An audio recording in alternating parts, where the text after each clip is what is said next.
Hi, Jacob. Overall, it's looking great. I love how clean it is. I love the black and white.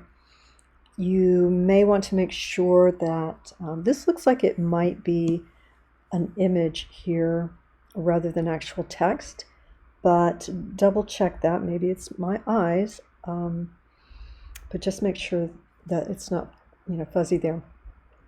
Enlarge this. We need to be able to read everything. We do want to be careful about sending people to YouTube. If you could have the example actually built in and embedded, that's the best thing to do.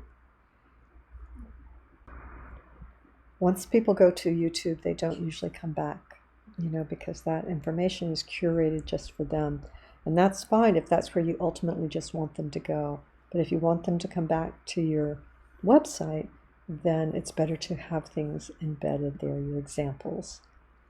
And then have a smaller button like you have up here to go to your YouTube once they've done that.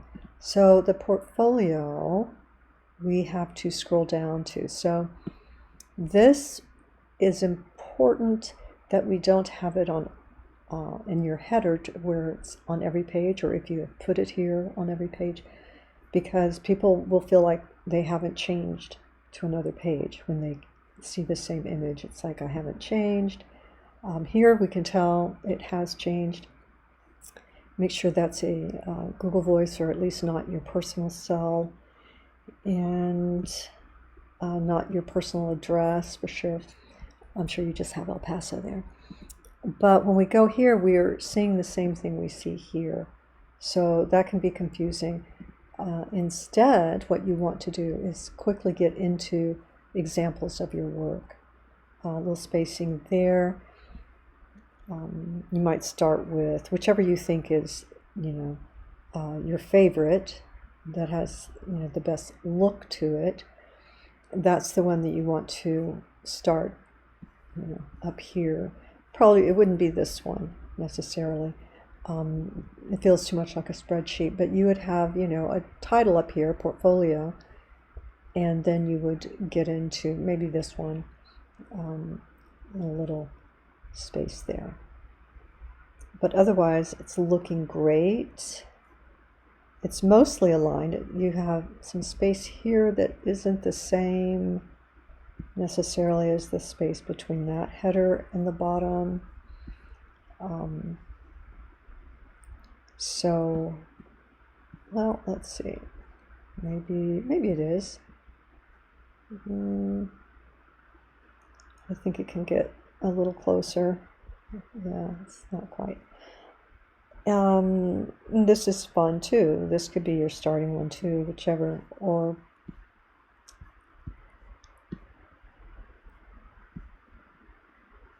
yeah. So that's my 2 cents there. And you've got your role. Great, great. And it's not complicated. It's perfect. Tells us exactly what it is. You have the project name. Well done. Yeah, so this is the only thing I would maybe have some examples here as well. And then everything is great. Just a couple of tweaks, not a whole lot. Very good. Not much at all linked up. Yeah, just a couple of tweaks. So I can't see in the link that I've received, I don't have your Get Feedback link. And so what that means, this is Squarespace you were working on. You would need to send me some screenshots. I can try and look at it in a particular website online that it might show me how it will look, but you can either just give me screenshots of your mobile screen when you go into your editor. You can take a look at that in the mobile screen. Some people invite me to their site and I can check out their mobile screen, but you don't have to do that. You can just send me some screenshots. It's not a huge site. All right. Just so I know you've looked at it and you've been able to check out how things are actually flowing. All right. Good job. Just a few edits and your screenshots for your mobile. All right. Have a great evening.